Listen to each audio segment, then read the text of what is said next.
Okay, so here I got a Hunt of Fear number 19. It looks pretty nice. If you're looking in the light here, you can see some ripples and waves and stuff, and there's a big crease right here. It doesn't look, I mean, it's definitely color breaking, but if you look, it's not really too bad. What's making it bad is that, it's raised. What we're gonna attempt to do is at least alleviate that raise, and let's see, it's got a little bit of a spine curl. We're gonna try to get that tamed down a little bit, but I mean, I think we can get this book looking pretty good. Back isn't too bad. It's got some staining.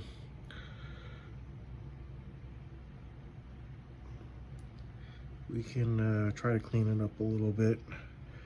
These older books, I mean, there's only so much you can do. I'm not into wet cleaning or anything, so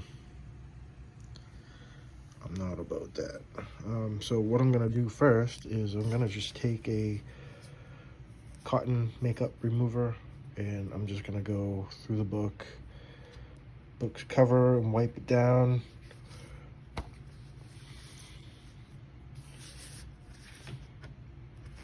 I'll do the whole book, both sides, and whatever direction you're gonna go, whether it be up and down or right or left or whatever, what are you comfortable with. What I usually do is I do it in sections, and I hold down with some pressure to keep the page from moving. You don't use any pressure really, you just a little bit of pressure, don't go too hard, and you're just going in one direction. So I'd be holding the book this way, and you want to do it against, so you want to go in this direction with the way that the book opens. All right, now, so I am done going through this book, wiping down with this with very light pressure. I mean, I press a little bit harder, but I gotta hold the camera. But you do it that direction, and then you do it this direction to clean it, and yeah, you can get some of the dirt off. You gotta figure that these books have been probably without a bag and board for a good few years before somebody actually, put them in a bag and board and in a collection. So they were probably sitting on shelves and piled in boxes and not having any sort of protection from dirt or whatever. So your books are gonna be dirty, no doubt about that. Next step would be is this absorbing sponge. You could do the same thing. I usually just do it for spot cleaning. I don't necessarily go through the whole book unless like maybe the book is white or something and I want to do the best I can. But I mean, for the most part, this book, I'm probably not even going to use the absorbing sponge, except for maybe the next step after that, which would be an eraser.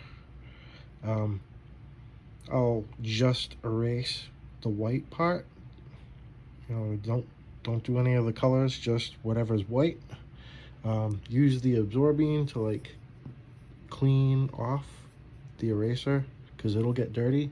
Just rub it on there, and you just go through all the white in the book and the back side, and then you'll probably want to wipe it down once again with one of these and then we'll be on to the next step. All right, without proper equipment, I'm just gonna try to film what I'm doing here with this eraser.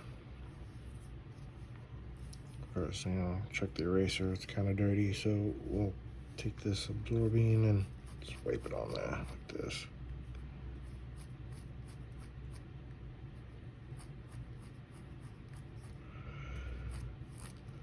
That's good enough. And we're just gonna take this cardboard here and lightly. I mean, I can't express that you do not need a lot of pressure. And we're just going over the whites. Pardon the dog.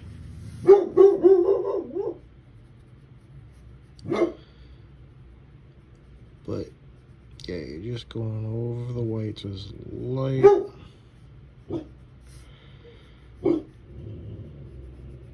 Just basically getting any surface crap.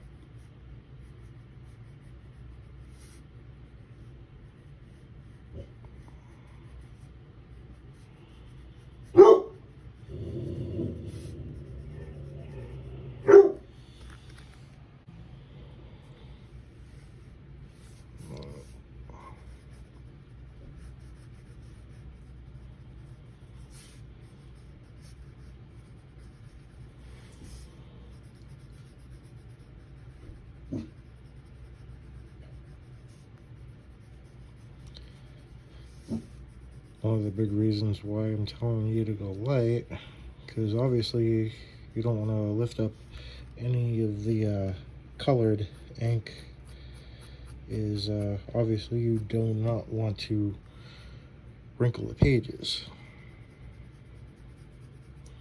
That's another reason why I like to use the cardboard here. But I mean, I would go through the whole book, anything that's white, and then move on to the next step, which would probably be the back cover. All right, so the back cover is a pretty good candidate to show you this and another product, Absorbing,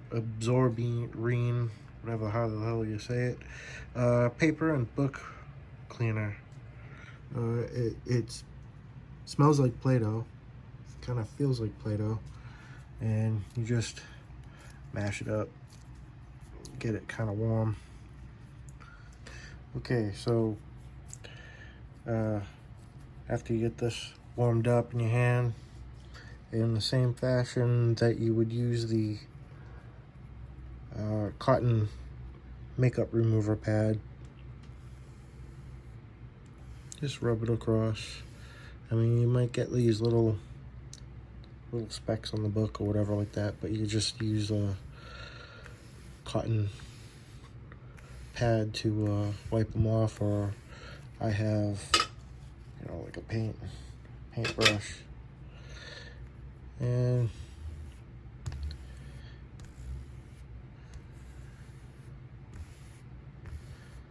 that's one way.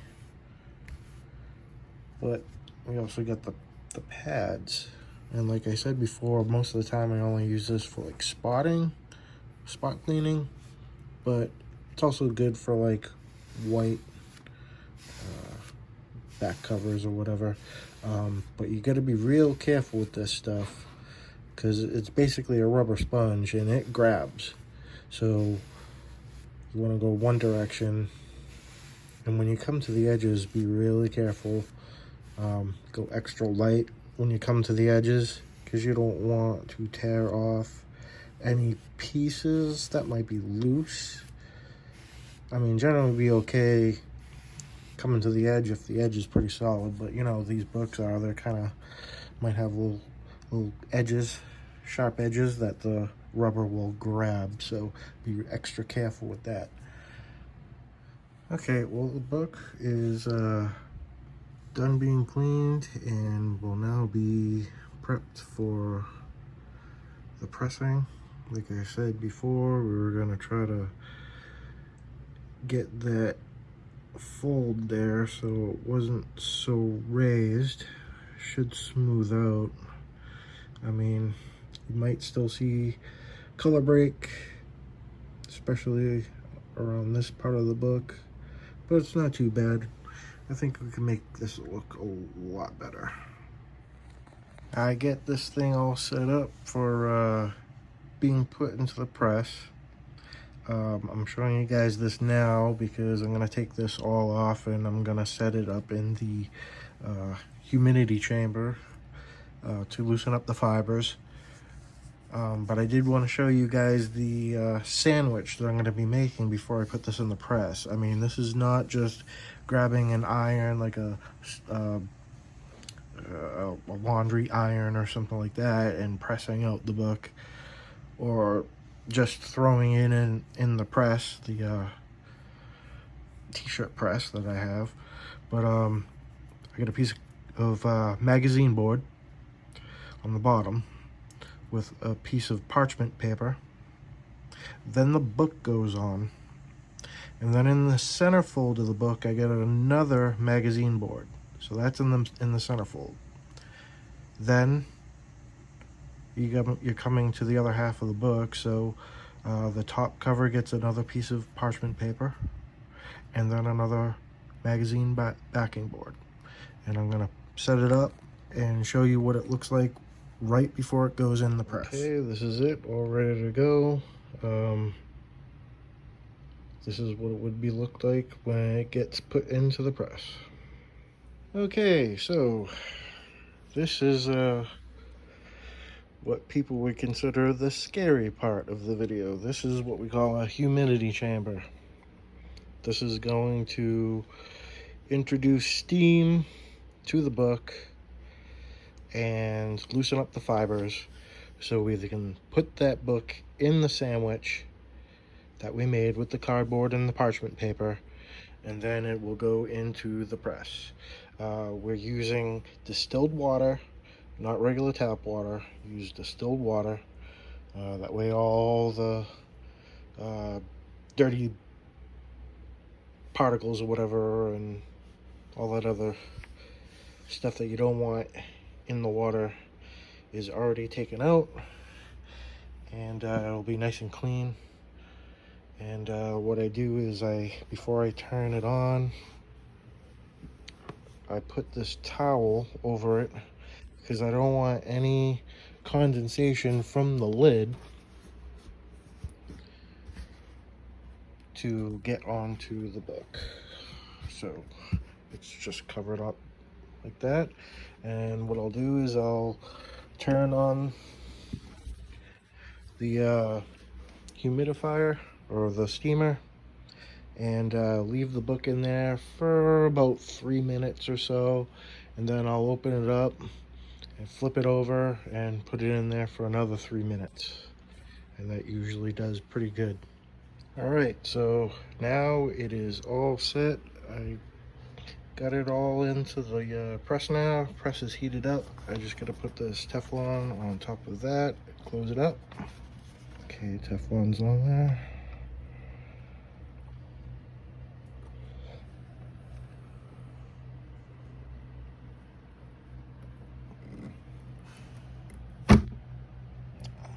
There's the temperature I have it at. I mean,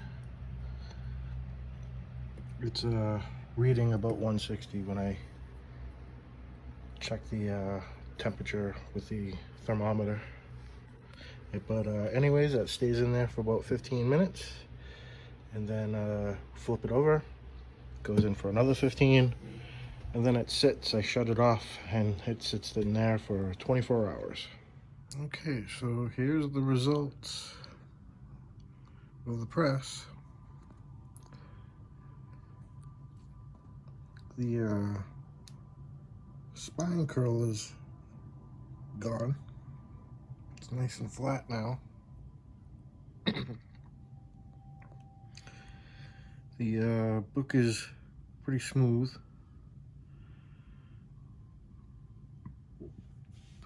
No dents or anything. The crease,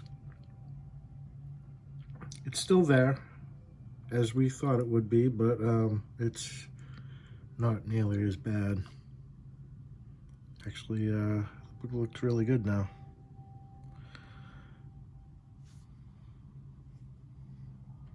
Really don't have too many complaints, if any at all. Here is the back.